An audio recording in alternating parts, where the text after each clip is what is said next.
Olá a todos, bem-vindos ao canal.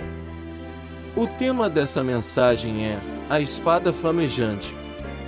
Hoje, exploraremos alguns versículos do livro de Gênesis e tentaremos interpretá-los. Vamos começar nossa jornada pelo terceiro capítulo desse livro.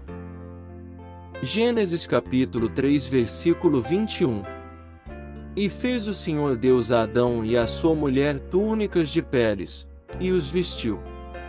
Um dos temas centrais da Bíblia é descrito de forma figurada neste trecho. Adão e Eva, após desobedecerem a Deus, fizeram vestimentas com folhas de figueira para tentarem cobrir seus erros. No entanto, esse gesto simboliza um problema recorrente na história da humanidade: a tentativa de se justificar através de obras humanas, como atos de caridade, ídolos ou ideologias. Embora a bondade e a preocupação com o próximo não sejam ruins em si mesmas, a crença de que essas ações são suficientes para agradar a Deus é equivocada. Segundo a Bíblia, nada feito por mãos humanas é capaz de justificar alguém perante a Deus. Assim como as folhas de figueiras não podiam esconder a desobediência de Adão e Eva, as obras humanas não conseguem encobrir os erros cometidos pelos seres humanos. Ao fazer túnicas de peles para os seres humanos, fica implícito a ideia de que algum animal inocente foi morto e sua pele foi usada para criar as vestimentas que cobririam o corpo do casal. Ao rejeitar as vestimentas e folhas de figueiras e criar as vestimentas da pele de um inocente, é como se Deus estivesse dizendo: a única forma de encobrir os pecados humanos que é aceitável para mim, é se um inocente pagar o preço com a vida. Nas histórias bíblicas, os animais sacrificados no Antigo Testamento, assim como o animal que forneceu as peles para as túnicas de Adão e Eva, representam figuras que apontam para Jesus Cristo. Assim, a humanidade é representada por Adão e Eva, que buscam se justificar através de obras humanas, enquanto o sacrifício do animal inocente representa o sacrifício de Jesus Cristo, a única opção aceita por Deus para a remissão dos nossos pecados. Versículos 22 e 23. Então disse o Senhor Deus: eis que o homem é como um de nós, sabendo o bem e o mal, ora, para que não estenda a sua mão, e tome também da árvore da vida, e coma e viva eternamente. O Senhor Deus, pois, o lançou fora do jardim do Éden, para lavrar a terra de que fora tomado. Versículo 24. E havendo lançado fora o homem, pôs querubins ao oriente do jardim do Éden, e uma espada inflamada que andava ao redor, para guardar o caminho da árvore da vida. Aqui é possível testemunhar algo verdadeiramente intrigante: uma espada flamejante em movimento autônomo. Se Deus colocou anjos querubins lá, qual seria então a necessidade da existência de uma espada com chamas ardentes? Pela Bíblia podemos chegar à conclusão de que foram criados bilhões de anjos. Ora, se Deus tem bilhões de anjos, por que Ele simplesmente não colocou anjos em quantidades suficientes para guardar o caminho da árvore da vida em vez de criar uma espada flamejante? No entanto, se refletirmos mais profundamente sobre isso, podemos inferir que Deus tinha uma mensagem específica em mente ao posicionar aquele objeto peculiar ali. Essa mensagem não tinha a intenção de demonstrar o seu poder, já que ele acabara de criar o universo inteiro. Quem tem o poder de criar um universo com todas as suas complexidades científicas, repleto de galáxias, estrelas e planetas, não precisa provar o seu poder criando uma espada flamejante. Então, qual seria a mensagem que Deus desejou transmitir com a presença daquela espada? É importante percebermos que o trabalho de guardar o jardim, que antes era responsabilidade de Adão, agora passou a ser responsabilidade dos anjos. Isso mostra que Deus não depende de nenhum homem para realizar suas vontades. E veja que, embora houvesse querubins no plural, eles foram posicionados apenas no oriente do jardim.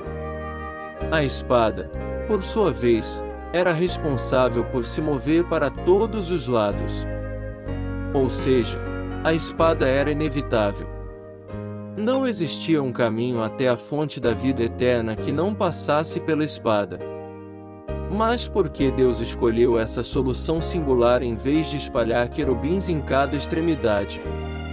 Para compreender esta passagem, é importante lembrar que fogo, na Bíblia, é frequentemente utilizado como uma metáfora para a ideia de sofrimento intenso.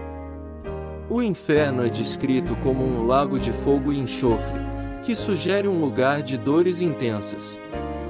Independente de haver ou não fogo no inferno, o propósito dessa imagem é transmitir a ideia de sofrimento agudo, em vez de fogo no sentido literal.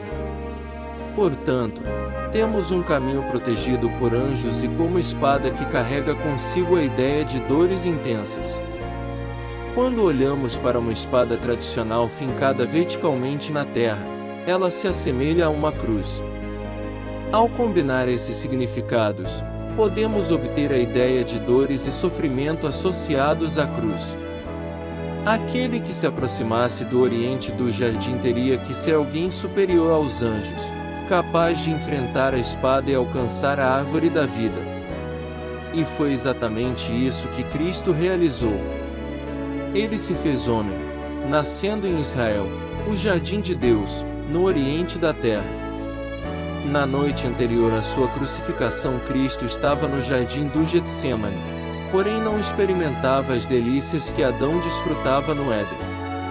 Em meio a dores ele orou ao Pai, conforme registrado em Lucas capítulo 22 versículos do 42 ao 44, dizendo: Pai, se queres, passa de mim este cálice, todavia não se faça a minha vontade, mas a tua.